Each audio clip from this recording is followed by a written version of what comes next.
Hi guys, welcome back to my channel. It's JD's Moment. In today's video, we'll be talking on building your self-confidence. Someone or a person with self-confidence, they set goals and they achieve whatever goal they have set for themselves.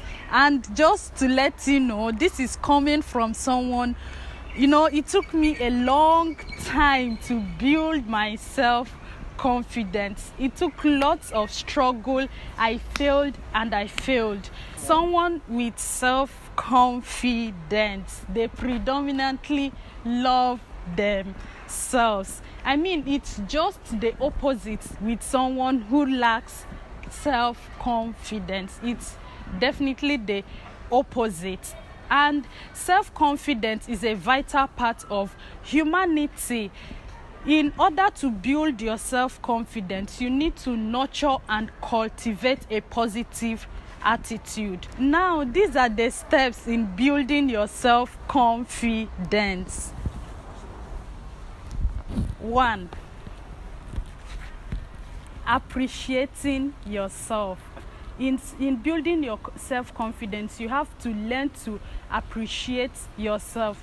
In January 2017, I stood in the mirror and I started appreciating myself, my looks, my nose. People always talked about those parts of my body that people always talked about. I began to appreciate those parts of my body, and I picked up my phone. I called my cousin Princess. I told her, "Do you know I'm beautiful?" She said yes. I told her, "Do you know my nose and every part of my body is beautiful?" She said yes.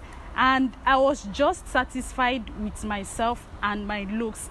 In appreciating yourself, you have to take care of yourself. You have to shower regularly. You have to brush regularly. You have to eat healthy and tasty food. You have to exercise regularly. You have to, if you're a guy, you need those areas. You need to get rid of your facial hair. You shave some parts of your hair. You do it. Take care of yourself. The second point I'm talking on is cultivating a good attitude. In cultivating a good attitude, you have to identify those negative thoughts. What are those negative thoughts? Those negative thoughts you have to identify are those thoughts of "I can't, I will definitely fail." Those are the thoughts you have to get off your mind. When you identify those thoughts, you turn those negative thoughts into positive thoughts. Those thoughts of "I can't," of "I will definitely fail" to "I can." After you've turned those negative thoughts into positive thoughts, you eliminate every trace of those negative thoughts. You get rid of them. Every reminder of those negative thoughts, you get rid of them. When you are done getting rid of those thoughts, learn to accept compliments. People with low self-esteem, when you compliment them, they feel you are lying to them. In cultivating a good attitude, learn to accept compliments. When someone tells you "you are beautiful," "I like this" or "I like that about you," you say thank you. You smile and say thank you. As a lady, you say "I know, right?" Smile and say thank you. As a guy, touch that collar of your shirt, feel yourself and say thank you. Another thing you have to do is look in the mirror and smile. I read on a study that is called facial feedback theory, which suggests that your facial expression actually encourages the brain to register and intensify certain emotions. So when you look at yourself in the mirror and smile, you feel happier, and that's help in building your self-confidence. Just to let you know, it's tried and approved by me. The third point I want to talk on is maintaining a positive support system or network. Whether friends or family. My family and the friends I have around are a very great support system. My daddy, when I need to do something and I'm like, "Daddy, see, I want to do this and I don't know if I can do it," and all that, he will tell me, "You have to try." My mommy, no matter how big you present it to her, no matter how I exaggerate on that particular thing, My mommy will break it down and make it look so simple, like anything.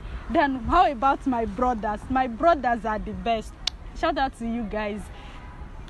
They trust me so much that they will tell me, JD, I trust you that you can do it. JD, I know you can do it, and all that. I have my cousins there. My cousins like Daniel. Daniel has been a very great support system, you know, in everything. Daniel once told me, I told him of a plan of doing something, and he told me, I asked him, do you think I can do this? And Daniel told me, I don't know unless you try. I have a friend, Chigozie, shout out to you. He once told me summer last year that, Dr. J, I believe in you, even if you don't believe in yourself. And that was the best thing I have ever had in my life. And when you have this kind of people around you, when you have people who bring you positive vibes, it helps in building your confidence. You feel like, I can achieve this, I can do this. When you have this kind of people, in building your self-confidence, you have to maintain a positive support system. Positive people in your life help to uplift you to achieving those set goals. And that leads me to the fourth point. So the fourth one is setting your goals. In setting your goals, you don't just have to set big goals. When you set large goals, they tend to look so big that you can't achieve them. But when your goals are small, you set small achievable goals and work towards achieving those goals. When you achieve the goals, you will be able to, move to the bigger goals. So in setting your goals, remember to set small achievable goals. Fifth point is being comfortable with your fear. I mean, most people think that people with self-confidence don't have fears, or they never fear anything. But that's not true. Perhaps those fears are, fears of getting yourself introduced to someone you don't know. In that same 2017, I had gone to another city to pick up a package. On my way back, I sat close to this Zimbabwean guy in the train, and we talked. We had a long conversation, and I was flowing in that conversation. I so flowed in that conversation that I was so proud of myself, and I couldn't believe I could, talk to someone and flow in conversations with them. Perhaps it's, standing in front of a group of people, giving a presentation, a class presentation or anything, or talking to your boss or superior in the office. You have to confront that fear. You have to confront that fear. And when you confront your fears, when you confront those fears, you feel confident. Thank you guys for watching this video. Watch out for the second part, the part 2 of this video. If you haven't subscribed, please subscribe and give this video a thumbs up. Children of God.